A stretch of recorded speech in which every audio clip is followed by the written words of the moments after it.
뉴스의 이면을 파헤치는 삐딱선 정신, 핵심과 디테일이 살아있는 시사의 정석. 여러분은 지금 김종배의 시선집중을 청취하고 계십니다. 네, 민주당 대표 경선 주자들 만나보고 있는데요. 어제 정청래 후보 만나봤고요. 오늘은 이분과 함께하겠습니다. 김민석 후보 모셨습니다. 어서 오세요. 안녕하세요. 되게 하실만 하십니까? 힘들어요. 하루를 일정을 몇 개나 소화를 하십니까? 많이 하는데 사실은 솔직히 말씀드리면 총리 때보다는 적어요. 그래요? 네, 이게 국회나 정치권이 바쁜데요. 그래도 일반적인 시기에는 국회에 있을 때는 일주일에 한나절은 쉴 수가 있었는데 총리 때는 저는 한 텀, 예를 들어 아침 새벽에서 아침 사이, 아침에서 점심 사이, 점심에서 저녁 사이, 저녁에서 밤 사이 이걸 4시로 나눈다면 그 한 텀도 비는 시간이 없었던 것 같아요. 근데 이제 지금은 물론 선거 때라 조금 다르긴 한데요.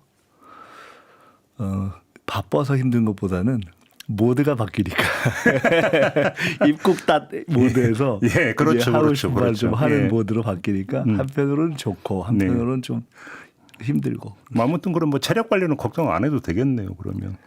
예, 뭐 체력은 그냥 아직은. 네. 알겠습니다. 어제 합동연설회가 있었습니다. 여기서 후보님이 이런 말씀을 하셨습니다. 반명, 분열주의, 신천지의 3자 비밀연합을 깨는 것이 이번 전대의 본질입니다. 네, 저는 그렇게 봅니다.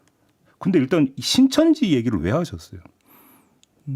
제가 계엄을 처음에 경고할 때 다들 정신 나갔다 뭔 소리냐 이랬잖아요. 네네. 저는 신천지 문제도 아주 구체적이고 주의 깊게 보고 있습니다. 여기서 이 신천지라는 게 어떤 비유법이 아니라 그냥 고유 명사로서의 신천지. 비유법이 아니라 실체법입니다. 그러면 신천지가 예를 들어서 이제 그 합동수사본부에서 국민의힘 그 경선이라는 거에 개입하기 위해서 신도를 집단 가입시켰다라는 의혹의 대상이 됐고 했잖아요. 근데 동일한 행위를 민주당에서 지금 하고 있다. 혹시 이렇게 의심하시는 겁니까? 뭐 적절한 시기에 제가 하나하나 말씀을 드릴 텐데요. 예. 아까 말씀드렸듯이 반명 그리고 분열주의. 그러니까 정치적으로는 반명이라는 뿌리와 세력이 있고 분열주의는 이제 상당히 분열주의적인 행태를 우리 민주당의 역사에서 쭉 했던 그런 흐름이 있죠. 그리고 신천지는 그 한편으로는 사이비 종교지만은 또 한편으로는 이러저러한 이득을 위해서 정치권에 개입하거나 대학생 사회의 어떤 선거에도 개입했던 이런 역사가 있지 않습니까? 네네.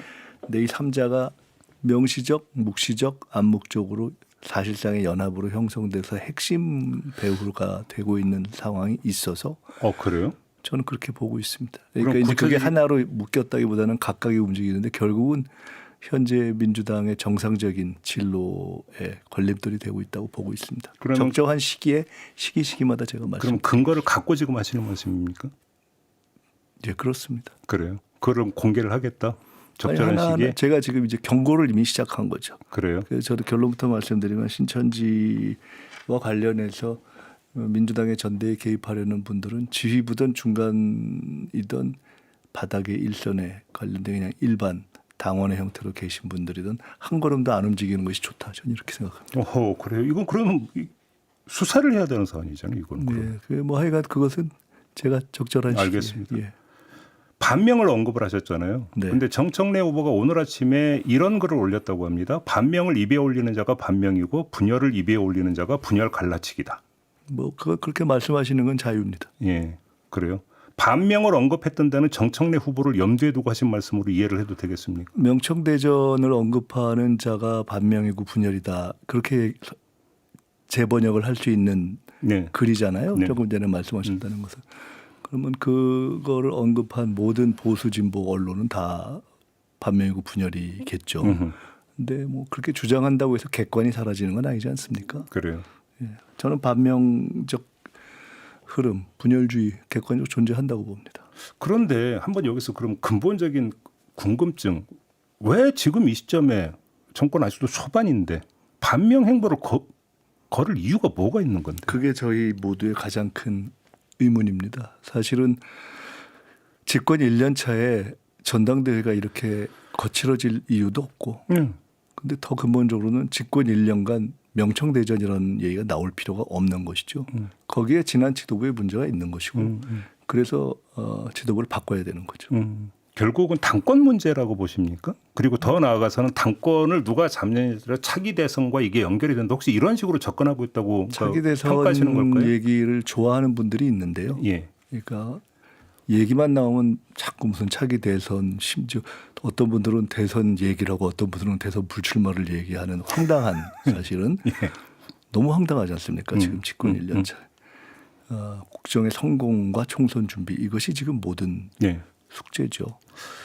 그래서 그 의도는 뭐 그런 어쨌든 잘못된 노선을 가진 분들의 주관이기 때문에 저는 뭐 그 주관에까지 제가 분석을 할 것은 아니고 알겠습니다. 객관적인 잘못에 대해서만 지적을 하겠습니다. 그럼 여기서 잠시 쉼표를 찍고 우리 후보님과 관련된 질문부터 좀 드리는 게 맞는 것 같아가지고 네. 왜 그러면 지금 이 상황에서 민주당의 대표로 후보님이 돼야 되는 겁니까? 자기 설정을 어떻게 하고 계시는 겁니까? 지금은 국정 성공과 안정을 위한 여당 대표의 파트너십이 중요하고요. 네. 그리고 2년 후 총선 승리에 모든 것이 걸려 있기 때문에 국정 성공을 위해서 정부 및 대통령님과 가장 안정적 파트너십을 형성할 수 있고 누가 제일 총선 준비를 잘해서 대통령께서 직접 현장을 뛸 수는 없기 때문에 총선의 간판으로 전국을 뛸 것인가. 그 두 가지에서 제가 제일 현실적으로는 제가 뭐 아주 훌륭하진 않지만 현실적인 답이라고 보고요. 지금 다른 후보 지난 지도부가 지난 선거 때 전국을 못 뛰었지 않습니까? 근데 어떻게 다음 총선에 전국을 뛰겠습니까? 현실이 안 되지 않습니까? 부산을 가지도 못했지 않습니까? 그 다른 지역도 마찬가지고. 그리고 그런 총선 준비에서도 제가 제일 경험이 있고 승리를 이끌어본 거의 유일한 경험을 가지고 있고 지선, 총선, 대선을 다. 네. 국정의 파트너십과 관련해서는 그것은 아마 다른 분들도 다 인정하지 않으시겠습니까? 예. 그 두 가지가 결국은 당대표나 모든 선거는 훌륭한 사람을 뽑는 것이 아니라 제가 꼭 인격적 훌륭함을 말씀드리는 것이 지금의 필요에 닿기 때문에 저를 쓰시는 것이 좋겠다 이렇게 말씀드리는 것이고 저도 그 사명감 때문에 나온 것이죠. 그러면 이재명 대통령의 입장에서 보더라도 총리로서의 김민석보다 대표로서의 김민석이 훨씬 생산적이다 이렇게 지금 자기 판단을 하고 출마를 하셨다고 이해를 하면 되는 겁니까? 총리로서 안정적으로 한 2, 3년을 했다면 개인적으로는 좋았겠죠. 네. 근데 지금은 국정 방향이 어느 정도 잡혔기 때문에 정부 여당이 한 몸으로 움직여야 되는 전체 국정 성공을 위해서는 네. 지금은 저는 어차피 지난 몇 년간 대통령님과 함께 해왔기 때문에 네. 현재의 상황상 당으로 옮겨서 국정 지원을 하는 것이 좋다 이렇게 생각합니다. 그래요. 근데 지금 이제 총선 지위를 말씀을 하셨는데 2028년 총선이 네. 지금 민주당 입장에서 그렇게 유리한 총선은 사실은 아니거든요. 이건 사실상의 독배라고 저는 보고 있습니다. 그러니까요. 말 그대로 그러니까 독이 든 성배가 될 가능성이 상당히 높다. 왜냐하면 정권 평가의 선거가 될 수밖에 없는데 수세적, 수동적, 방어적 입장에서 치러야 되는 선거일 수밖에 없다. 이건 일반적으로 나오는 분석이거든요. 이번 지방선거와 재보궐선거가 지난 다음에 저는 사실 며칠간 잠이 안 오더라고요. 그래요. 2년 후 총선은 두려운 일이죠. 일반적으로도 집권 3년 차인데다가 훨씬 더 좋은 결과를 내야 됐을 이번 1년차 선거의 결과가 그만큼 안 나왔기 때문에 그만큼 긴장해야 되는 것인데 예. 그 상황에서 예. 그래도 저는 지금 당에서 뽑을 수 있는 총선 준비 자령탑으로서는 그래도 제가 있어서 다행이라 생각합니다. 최상의 카드라고 생각합니다. 그러면 옆에서 총리로서 지켜보는 과정에서 이재명 대통령의 당의 뒷받침이 좀 부족해서 많이 답답해했다 내지 서운했다라고 하는 그런 것들을 만약에 지켜보셨다면 이해가 어떤 게 있을 수가 있는 겁니까? 파저팁으로 제가 말씀드리겠습니다. 예. 제가 당대표가 되면 아마 당은 예를 들어서 정부의 국무회의가 끝난다. 끝나자마자 거의 정부와 동일한 속도로 그러면 당은 어떤 메시지, 어떤 정책, 어떤 입법으로 가야 하는가를 정리하고 함께 뛰거나 경우에 따라서는 정부 정책이 못 미치거나 약간 그늘이 있는 곳을 어떻게 커버할 것인가를 정리해서 함께 뛰는 저는 그런 속도의 당으로 변화시킬 생각입니다. 그러면 그런 것이 저는 제대로 된 집권 여당이라고 봅니다. 그럼 그 말씀은 거꾸로 역으로 해석을 하면 지난 1년 동안 당은 이재명 정부의 국정에 보조를 맞췄다기보다는 오히려 그것과는 상관없이 그러니까 당이 어떤 메시지를 내고 이벤트를 냈다 이 말씀이신 거잖아요. 거꾸로 이야기를 하면. 저는 지난 1년 동안 당을 이끌었던 리더십으로는 지금 우리에게 필요한 새로운 정책 의제나 예. 국정과제의 새로운 아젠다 생산을 끌고 갈 능력은 안 된다고 봅니다. 그러면 그렇게 그 당이 움직인 데에는 정청래 당시 대표 이른바 자기 정치가 있었기 때문이라고 진단하시는 겁니까? 그것은 역량의 문제도 있고 자기 정치의 문제도 그 중요한 또 방해하는 요인이었다고 봅니다. 아, 역량도 있고. 근데 자기 정치라고 하는 것은 구체로 예를 들면 어떤 게 자기 정치에 해당이 되는 겁니까? 자기 정치는 선당 후사해야 할 곳에 선사후당하는 거죠. 네. 본인도 인정하셨지만 합당 문제를 민주당에서 일정한 경험을 가진 정치인 중에 진지하게 어떤 그런 문제를 풀려면 당연히 합당한 절차와 수기를 거쳐서 풉니다. 근데 그렇지 않고 거칠게 풀고 이 일종의 폭탄 선언식으로 하면서 결국 다 망가진 거 아니겠습니까? 스스로도 그걸 거칠게 풀었다고 이야기했고 그 이유를 알 수 없고 저는 거기에 일종의 과시욕이 있었다고 봅니다. 과시욕이. 검찰개혁 문제 또한 제가 누차 말씀드렸습니다마는 여러 가지 과정을 거치면서 제가 5월에 차라리 끝내는 것이 낫겠다고 얘기했는데 결국 다행히 그걸 미룬 것입니다. 네. 검찰개혁의 소재나 불씨를 굳이 얘기하면 전대식으로 미룬 것인데 그 이유를 제가 분석적으로 말씀드릴 필요는 없지만 개혁 그 자체만을 바라보는 태도는 아니었다 이렇게 생각합니다. 합당 선언과 관련해서 어제 정청래 후보 인터뷰 제가 그 질문을 드렸더니 답변이 이런 것이었습니다. 금융실명제와 같은 것이었다. 라는 답변을 줬습니다. 이 답변 어떻게 평가를 하십니까? 틀렸다고 봅니다. 어떤 점에서요? 금융실명제는 YS 때 했던 전격적인 군사작전 같은 것이었습니다. 합당이라는 중요한 정치적 문제를 지도부와의 상의도 없이 그렇게 풀어서 될 거라고 생각하면 민주지도자로서의 자격은 없는 거죠. 네. 예, 금융실명제에 비유하는 발상 자체가 저는 자격 미달이라고 봅니다. 자격 미달이다. 조금 전에 검찰 개혁을 말씀을 주셨는데 이제 5월에 전달을 했느냐 말았느냐 얘기는 많이 나왔으니까 빼고 그러면 한번 이렇게 여쭤보겠습니다. 이제 그 후보님은 총리직을 내려놨습니다. 자유로운 신분이기 때문에 좀 더 자유롭게 개인 의사를 밝힐 수 있을 것 같은데 정부 입장 이런 거 말고 100% 개인 의견으로서 보안 수사권 완전 폐지, 예외적 허용도 인정하면 안 된다고 생각하십니까? 보안 수사권 완전 폐지냐 예외적 허용도 안 된다. 이건 다 너무 이렇게 관념적인 구분이고요. 왜요? 완전 폐지를 주장하는 분들이 완전 폐지를 하고서 아무 보완책을 두지 말자라고 주장하는 그런 무리한 얘기를 한다면 그건 완전히 무리하고 무모한 것이죠. 아, 그래요? 보안 수사권을 폐지하는 거죠. 네. 근데 그러면 보안 수사권을 폐지해서 생기는 여러 가지 문제점을 어떻게 그야말로 보완할 거냐에 대한 논의는 할 수밖에 없지 않습니까? 네네. 그것이 보안 수사권의 영역은 아니지만 검경의 협력도 있을 것이고 네. 어떤 분들은 보안 수사 요구권을 얘기하는 분도 있을 것이고 경찰 자체의 개혁을 얘기하는 것도 있을 것이고 네. 그 모든 것이 현실에 존재하는 종합적인 패키지인데 그것들은 당연히 해가야 되는 것이죠. 네.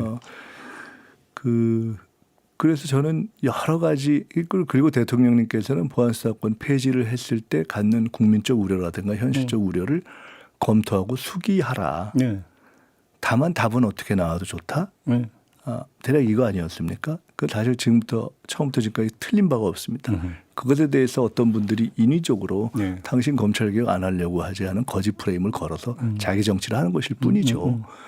그래서 저는 보안수사권 지금은 종합적으로 봤을 때 보안수사권에 대해서는 정치검찰에 대해서 너무 아주 치를 떠는 국민들이 상당히 존재하고 사실은 대통령님이나 저는 거기에 당한 사람들이기 때문에 보안수사권에 대한 여러 가지 논란이 있지만 현재와 같은 개혁 국면에서는 보안수사권 폐지하고 네. 거기서 생기는 여러 부작용이라든가 문제점에 대해서 충분히 검토해서 그것들을 보완할 방법을 만들어서 풀어가는 것이 맞다 이렇게 보고 그러면 있습니다. 지금 말씀을 정리하면 보안 수사는 완전 폐지로 가더라도 완전 폐지에 따르는 보완책은 강구돼야 된다. 그건 이미 지금 논의가 되고 있는 거 아니겠습니까? 예를 들면 그 보완책이라는 게 뭐가 있을 수 제가 있습니까? 이미 조금 전에 말씀드렸던 것들이죠. 그러니까 보안 수사권 폐지에서 생기는 문제는 야, 경찰은 괜찮아? 이거 아닙니까? 그럼 경찰은 괜찮지 않으면 경찰 개혁도 해야 되는 거죠. 그건 예를 들어 정부에서도 저도 총리를 있을 때 이미 검찰 개혁을 논의할 때부터 계속 주문을 했고 또 검경의 수사에 있어서의 어떤 협력 이런 부분도 강화해야 되고 그래서 그중에 일환으로 보안수사 요구권이라는 것을 어떻게 실제로 할 것이냐는 것도 논의가 되고 있는 거죠. 그렇죠. 그런 등등을 종합 패키지로 붙여야죠. 검찰 이야기 나왔으니까 관련 질문 하나만 더 드릴게요. 지금은 수면 아래로 가라앉았는데 조작기소 특검법이 있지 않습니까? 네. 조작기소 특검법에 공소 취소권까지 주는 거에 대해서는 어떻게 생각하십니까? 그 문제는 이미 그때 논의를 하면서 네. 그때로서는 적절치 않다. 더 논의를 하는 거 수기를 하는 것이 적절치 좋겠다. 않다. 아니 그때로서는 그것을 논의하는 것이 적절치 않다 이렇게 넘어간 논의 거 자체가. 아니겠습니까? 예, 그렇죠. 예. 뭐 지금 현재 현안이 아니기 때문에 그건 네. 뭐 나오면 제가 보겠습니다. 나오면 예. 만약에 저기 그 우리 후보님이 대표가 된다면 예. 대표가 돼서 아마 이제 그 처리에 대한 우선순위 이제 그게 들어갈 수도 있어서 여쭤보는 그거는 건데. 대표가 된 다음에 여쭤보시죠. 그럼 인터뷰 약속하신 걸로 이해를 하겠습니다. 네. 혹시 이재명 대통령이 네. 정계 개편을 구상하고 있다고 혹시 알고 계십니까? 정계 개편을 구상하고 있다고 이재명 대통령에게 당신 정계 개편 구상하고 있지 이렇게 얘기하는 분들이 어떤 정계 개편이 가능한지 좀 알려주셨으면 좋겠습니다. 그래요? 네.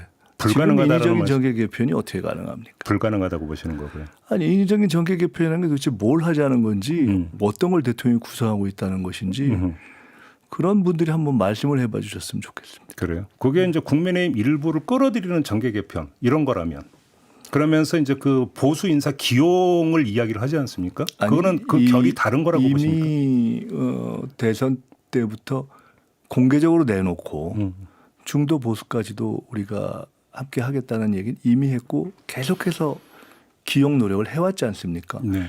그런 걸 일컬어서 정계 개편이라고 하고 마치 무슨 대단한 일이 있는 것처럼 공격을 한다. 그건 그분들 그렇게 주장하는 분들의 부도덕이고요. 부도덕이요? 그렇죠. 왜냐하면 그것은 이미 대통령이 이야기한 일이고 네. 그걸 정계 개편이라고 이야기할 수도 없는 일을 마치 무슨 인위적인 정계 개편을 하는 것처럼 해놓고서 공격하는 건 부도덕이죠. 그렇지 않고 그분들이 정계 개편이라고 할 때 뭔가 옛날 3당 합당식의 정계 개편 우리가 흔히 얘기하는 그런 게 정계 개편 아닙니까? 그건 가능하지도 않고 그런 네. 방법이 뭘 생각하고 계신지 한번 말씀해 주셨으면 좋겠고 오히려 구체적으로. 예. 그 대통령님께서도 그렇고 저도 그렇고 우리 사회가 계속적으로 정치라는 것이 기본적으로 덧셈이고 또 개혁 진영이 민주 진영이 아무리 어려운 상황 IMF 때 탄핵 2번 이렇게 3번 플러스 1번 해서 정권 교체가 됐는데 3번 다 그런 경천 동지할 상황에서도 빡빡하게 이겼지 않습니까? 네네네. 그렇기 때문에 중원으로 확대하려는 것은 너무 당연한 의무입니다. 그리고 대통령으로서도 예를 들어 모두의 대통령이 되고자 하는 것은 의무입니다. 네. 모두의 대통령이 되고자 하는 것을 과욕이다라고 생각하는 것은 굉장히 무책임한 관념적인 이야기입니다. 그렇기 때문에 저는 대통령께서는 그냥 공개적으로 국민에게 밝힌 대로 아니 지금 민주진영 출신의 대통령 가운데 역대 민주노총이라든가 전교조 출신의 장관을 임명한 경우가 어디 있습니까? 이렇게 개혁적인 입장을 유지하면서도 그러면서도 중도 보수 인사들까지 쓰겠다라고 심지어 전 정권의 인사들까지 쓰겠다고 하는 것을 숨긴 바가 없지 않습니까? 그냥 쭉 얘기해온 거 아닙니까? 그러니까 앞으로도 그렇게 할 것이고 저는 당도 제가 당대표가 되면 이미 공언했지만 바로 다음 날부터 몇 가지 일을 할 텐데 그중에 하나가 같은 세력과 통합하고 다른 세력과 연대하고 예를 들어 진보 그리고 최대한 확장과 영입을 하겠다 하는 말씀을 드렸습니다. 그 안에는 예. 진보 인사, 중도 인사, 보수 인사 합리적이고 유능하다면 다 들어 있습니다. 그러면 중도 보수 인사에 예를 들어서 이해운 기획예산처 장관 지명자나 이병태 전 규제합리화 부위원장이나 인유한 대한자동차 후보나 이런 분들도 여기에 포함이 된다고 두 가지 생각하세요? 문제가 전제되어 있습니다. 예. 그렇게 함께 할 때에는 진영과 경험이 다를 때에는 첫째는 도덕적인 하자가 최소화돼야죠. 네네. 그것은 소위 얘기하는 우리 편이라도 인사청문회에서 문제 없는 줄 알고 됐는데 문제가 있는 경우 있지 않습니까? 그거는 우리 편이나 남의 편이나 상관없는 문제죠. 도덕적인 하자가 없어야죠. 두 번째로는 적어도 과거엔 생각이나 철학이 달랐다 하더라도 앞으로는 같이 가겠다 또는 이 정부가 하려는 게 맞는 것 같다. 이건 전제가 돼야죠. 네네. 이 두 개가 전제입니다. 예. 그것이 다르면 안 되겠죠. 저는 이해운 후보자의 경우는 우리뿐 아니라 과거 보수 세력에게서도 검증 안 됐던 개인적인 하자가 있었던 것이고 그 사후에 발견된 것이고 이병태 위원장 같은 경우는 우리로서는 동의하기 어려운 그런 다른 철학적 견해를 밝히신 것이고 그에 대해서는 같이 할 수 없는 것이고 인요한 후보자는 저는 개인적으로 잘 아는 분이지만 개인적으로 계엄 이후의 행보나 언행에 대해서 저는 좋지 않게 봅니다. 아 그래요? 네, 그렇습니다. 그런데 그것은 적자 자체에서 선택을 했기 때문에 네. 그에 대해서 존중하는 입장입니다. 만약에 대표가 되시면 조국 혁신당과 합당을 추진하실 겁니까? 안 하실 겁니까? 좀 말씀드렸지만 이미 세 가지 입장을 말씀드렸습니다. 예. 첫째는 민주당이 찬성해야 되고 즉 당원이. 둘째는 조국 혁신당이 찬성해야 되고 다만 여기서의 찬성은 제가 당원 단계로 확인해 봐야 되겠지만 정신적으로 보면 당의 해산이나 합당에 대한 것은 일반 다수가 아니라 저는 절대 다수에 해당할 거라고 봅니다. 단순 과반이 아니라 한 3분의 2 정도 돼야 되는 3분의 것이야 2. 이렇게 저는 보고 있고요.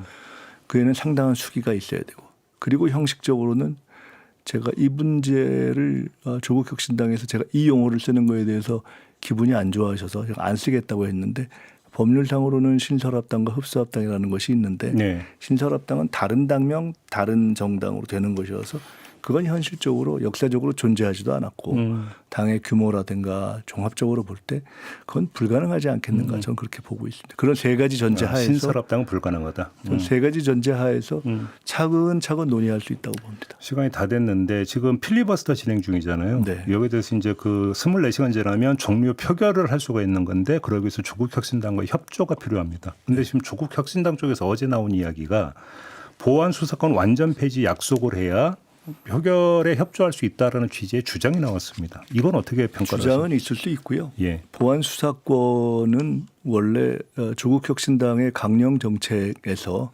원래 보안 수사권 일부 예외 유지가 조국 혁신당의 원래 정책입니다. 아 그렇습니까? 중수청을 법무부에 두느냐 행안부에 두느냐도 저는 사실은 행안부에 두는 것으로 정리했지만 법무부에 두자는 것이 조국 혁신당의 정책이었습니다. 그런 입장들을 정리할 때 신중하게 하고 변화를 할 때도 신중하게 하는 것이 공당답다. 그리고 이런 문제에 대해서 그것을 보안수사권 문제 하나를 놓고 필리버스터 문제와 연계하는 것이 공당다운가에 대해서는 저는 신중하게 판단해 보시길 권합니다. 그럼 민주당 입장에서는 보안 수사권에 대한 그 당론 결정과 처리 시점은 언제쯤이 적절하다고 생각하십니까? 마지막으로. 저는 최대한 늦어도 7말 8초까지는 하는 것이 전당대회 전에는 해야 된다.